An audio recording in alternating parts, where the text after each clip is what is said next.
Y vamos a presentar entonces a quien nos referíamos recién, Analía Argento. Ella es periodista, escritora, autora del libro De Vuelta a Casa, historias de hijos y nietos restituidos. Analía estuvo ayer en la sala donde se leyó la sentencia para cada uno de los imputados por el robo sistemático de bebés, y seguramente muchas cosas habrán pasado por vos después de haber tomado contacto directo con la vida, con la historia de esos chicos que crecieron en una mentira durante mucho tiempo y que poco a poco fueron a los golpes, por decisión propia, de casualidad o como fuera, encontrando su verdadera identidad. Gracias, Analía, por atendernos. ¿Cómo estás? Buen día. Buen día, Nuria. Buen día, Hernán.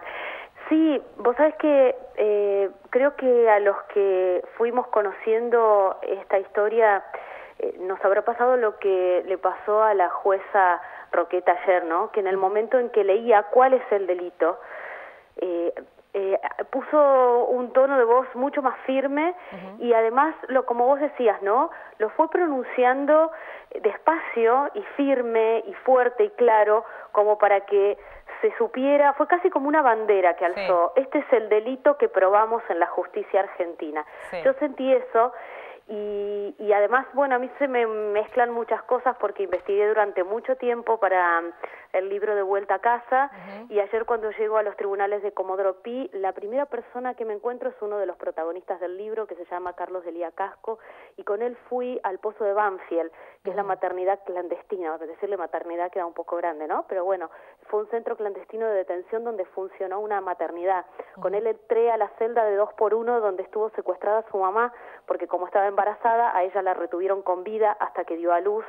Y después fuimos a una sala que uno le dice la sala de partos, y es como si fuera la cocina, y sobre el piso, por ahí sobre una mesa, era donde esas mujeres parían a sus hijos, después se los llevaban. Ellas eran desaparecidas, la mamá de Carlos está desaparecida, y los bebés, este bebé Carlos, por ejemplo, un rato después de haber nacido en ese lugar, fue llevado todavía manchado con sangre, con líquido amniótico y envuelto en papel de diarios, entregado en una esquina del conurbano bonaerense a una familia que lo crió en base a una mentira, y que bueno, después se descubrió cuál era su identidad, hubo juicio, etcétera, ¿no? Pero eso es lo que ocurría y no eran hechos casuales, porque se habló ayer de práctica, ¿no? La diferencia entre plan y práctica.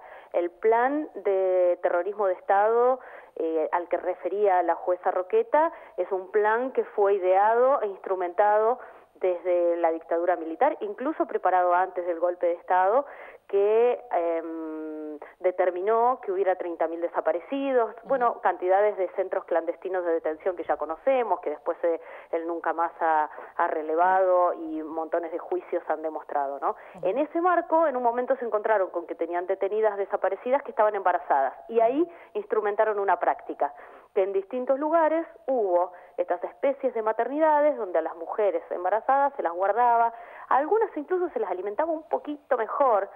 Por ejemplo, cuentan en algún caso, bueno, le daban una manzana a alguna embarazada, o le daban una ración un poquito más grande de comida que a otros detenidos que por ahí ni les daban de comer, ¿no? Y incluso hubo embarazadas que estaban detenidas en la clandestinidad, secuestradas en un determinado lugar, y eran trasladadas a lugares donde se las reunía. Por eso este juicio es tan importante, porque lo que se probó es que hubo una práctica organizada, instrumentada en el marco de ese plan del terrorismo, donde, bueno, había cosas que se hacían como guardar a las mujeres, retenerlas hasta que daban a luz, después desaparecerlas, y los bebés entregarlos a miembros de las fuerzas militares, de seguridad, o amigos o allegados de ellos, ¿no? Analía, cuando terminó la sentencia hubo un aplauso generalizado, espontáneo. ¿Cuáles fueron, después que vos pudiste charlar con los protagonistas del libro, como vos mismo decías, que te encontraste, bueno, lo que charlaste, qué te contaban, qué sensaciones tenían? Mirá, vos sabés que lo del aplauso, de afuera por ahí se vio más como un aplauso, ¿no? Pero fue así como, a ver, Algunos se pararon y aplaudieron, y otros nos quedamos sentados, porque, por ejemplo, Carlos Delia Casco, que estaba sentado al lado mío, me dijo, y yo no tengo nada que festejar. Delante mío estaba Sara Méndez, una dirigente de derechos humanos del Uruguay, que estuvo detenida, secuestrada aquí en Argentina. A ella le habían robado a su bebé, que tenía un par de meses de vida. O sea, la secuestraron a ella con su bebé, el bebé fue dado en una adopción ilegal. Y digo adopción ilegal porque este fue un caso diferente, ¿no? Pasó incluso por un juez. Y ella fue enviada a Automotores Orletti y luego a Uruguay, y hubo un procedimiento por el que ella sobrevivió y no es desaparecida hoy, ¿no? Y es una mamá que se reencontró con su hijo y me sonreía y no podía hablar, porque era como, ¿y qué digo? Si los años que nos robaron de nuestros hijos, o en el caso de ella, está viva, pero todas las demás madres no. Junto a Estela de Carlotto estaba sentado Francisco Madariaga Quintela, que es un joven restituido que fue encontrado en el año 2010, y cuando leen, la única mujer que fue condenada ayer era su apropiadora, y el ex militar marido de ella estaba ahí también, fue condenado, Valle y Susana Colombo. Ellos dos fueron condenados, ella a 5 años de prisión y él a 15 años, y cuando lee la jueza esa sentencia, Francisco se puso a temblar y a llorar. Y atrás de él estaba su papá, porque es otro de los afortunados que tiene a su papá con vida, su verdadero papá, Abel Madariaga, que le acariciaba la cabeza, ¿no? Pero todos los demás que estaban allí, que había montones de nietos restituidos, de hijos, nietos restituidos, estaban solos, estaban con tíos, algunos con abuelos, pero el juicio de ayer es simbólico, es emblemático, demuestra que hubo una práctica sistematizada, se responsabiliza como jefe máximo de eso a Jorge Rafael Videla, el dictador argentino, a Viñone, el otro gran dictador que tuvo la última dictadura militar. Pero bueno, ellos se van con la sensación de que hubo justicia. En algunos casos algunos hubieran querido alguna pena mayor, pero te vas con esta sensación agridulce, ¿no? Que, por ejemplo, ayer otra nieta restituida, Victoria Ruiz Dameri, que vive en Figuera, cerca de Rosario, veía por televisión el fallo donde Juan Asic, apropiador de su verdadera hermana, era condenado a 14 años de prisión, y a ella se quedó sin sus padres, no tuvo una vida compartida ni con esa hermana ni con el otro hermano que tiene, Marcelo.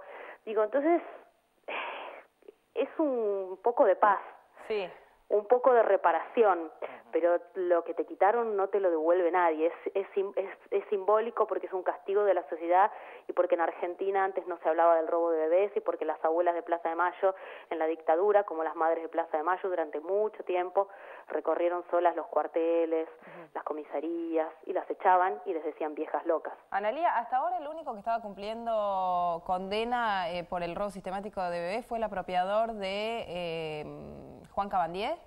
No, lo que pasa que es así. Este juicio es por la práctica, el plan sistemático, ¿no? Sí. Donde se condena a los máximos responsables. Sí. Después, cada una de las apropiaciones, cada vez que se encuentra a un nieto de Plaza de Mayo, yo les digo hijos, ¿no? Porque son hijos de los desaparecidos.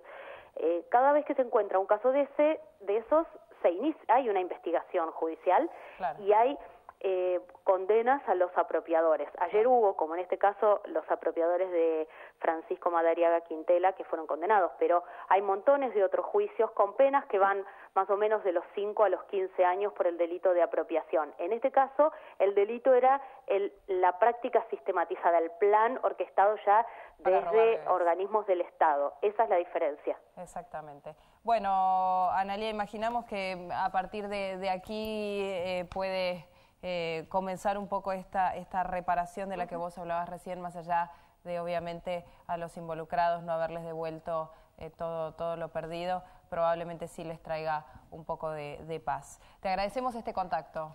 Muchísimas gracias, Nuria y Hernán, y yo lo que digo siempre es que estas cosas, cada vez que algo de esto pasa y que se habla en los medios, hay algunos que tienen dudas sobre su identidad, que empiezan a averiguar o a preguntarse, y por ahí aparecen casos nuevos. A mí me pasa cada vez que salgo en un medio de recibir, por ejemplo, mails o consultas por Facebook, por ejemplo, alguien que me escuchó, me busca y me dice, mira, yo creo que soy, y me preguntan qué tengo que hacer. Y bueno, a animarse a buscar, porque a muchos Ayer los estaban esperando hermanas y hermanos, porque no solamente hay tíos y abuelas y abuelos que los buscan. Muchos tienen hermanos casi de su misma edad que los buscan desde que sus padres están desaparecidos y ellos también. Analía, muchas gracias por este contacto. Gracias a ustedes. Un beso grande. Era Analía Argento, periodista, escritora, autora del libro De vuelta a casa, historia de hijos y nietos restituidos.